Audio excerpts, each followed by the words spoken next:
have one question for us tonight. What are we building? We live in this era of decline, an era of cutting and reducing and eliminating, an era of Doge.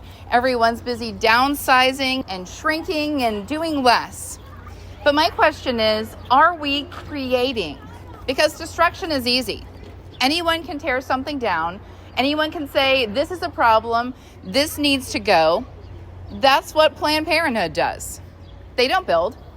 They don't ask about the issues in your life behind the issue. They don't ask about the financial issues that don't go away with an abortion. They don't ask about the tumultuous relationship or the predatory soccer coach or any of the other things that are going on in your life, the lack of self-confidence to be a parent. They don't ask about that. They just remove.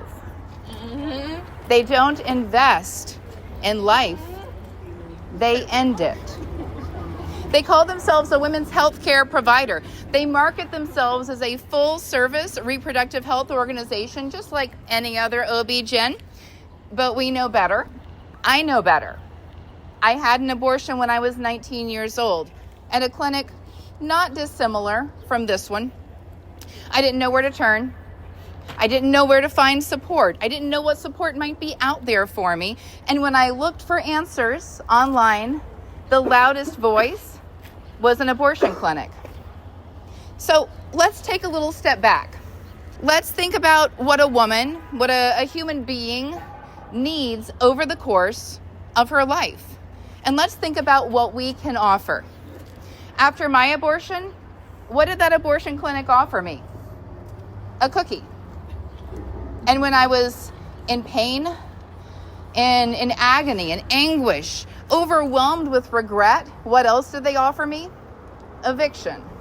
They said, time's up, get out, you're the last patient of the day, we have things to do. What about the Planned Parenthood right here, right behind me in this building? What do they offer?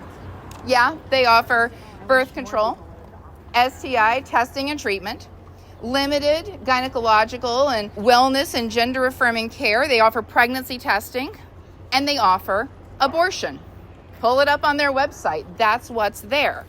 So where exactly is the planning for parenthood?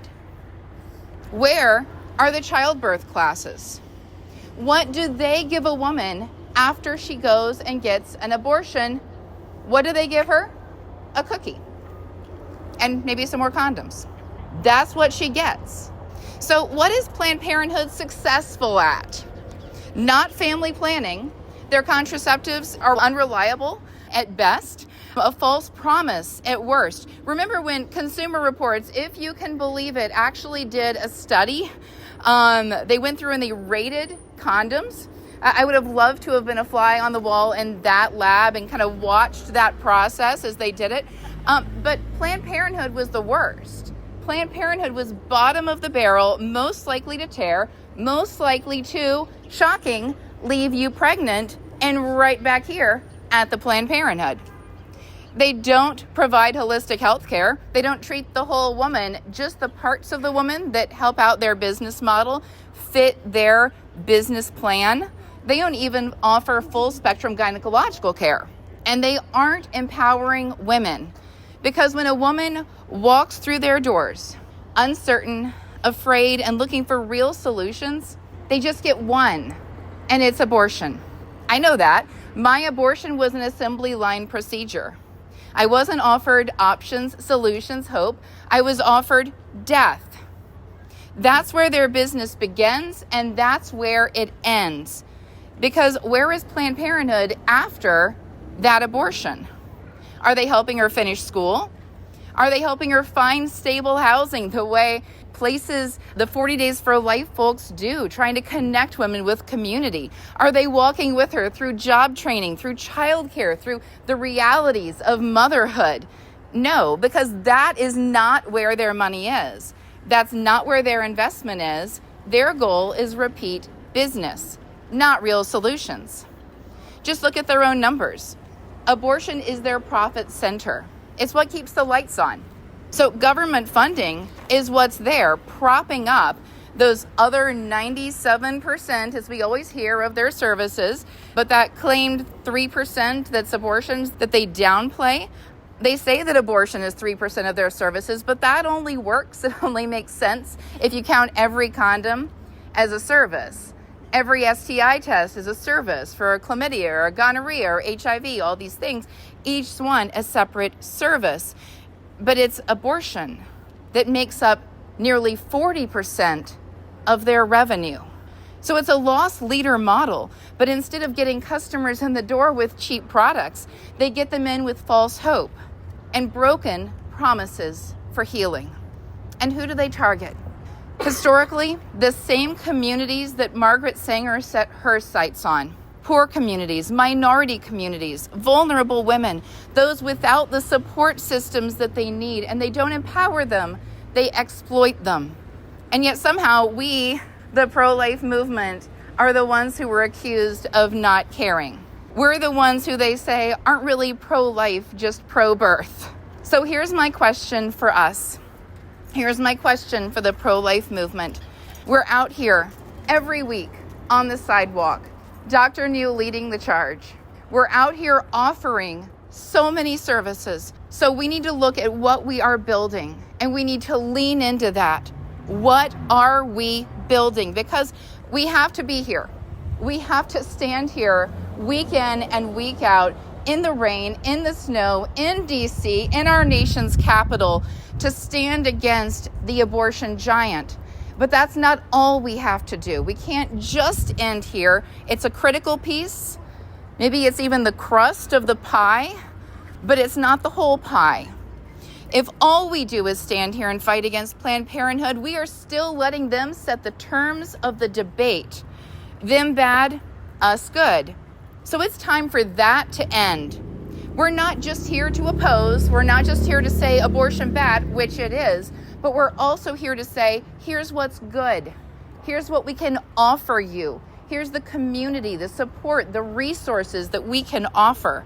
We're here to create communities where women have the support they need, maybe even before they set foot on this sidewalk and encounter that team on a Saturday morning. To create opportunities so no woman feels trapped into thinking that abortion, that Planned Parenthood is her only option.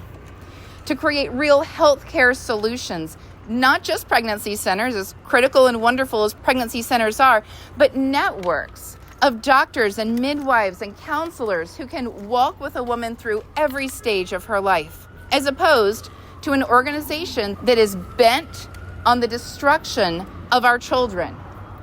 That is what we have to change. And so we work on the front lines, here in front of Planned Parenthood, seeing how much sidewalk counselors matter, how sidewalk advocates are saving lives, pointing the way towards hope and towards life. And at pregnancy centers like Capitol Hill or Rockville Women's Center, or all the other thousands of pregnancy centers that dot our great nation, doing the vital work of pregnancy testing and ultrasounds, that window to the womb, the childbirth classes, the material resources, the counseling, the life coaching, and the support. So many volunteers, ordinary people like all of us, the people who show up day after day after day and point the way towards life, not death, and make that difference. So we have a choice here. Do we keep letting Planned Parenthood define the future? Or do we continue to build a different one? One where women don't walk alone, one where life is not just protected but supported, one where the pro-life movement is known not just for what we fight against, but for what we fight for life. We are the pro-life movement. We are the ones offering hope and a future, because it's not enough to just be against Planned Parenthood anymore. It's not enough to be just against abortion anymore. We have to be pro and for life in every aspect of life. And that is what we are here to do, and that is what we are building day in and day out. Dr. New and his team, everyone who comes out in sidewalk councils, and everyone who, in whatever way you live out your pro-life convictions, in the workplace, in your church, in your faith, with love. That is how we build a true culture of life. Thank you all.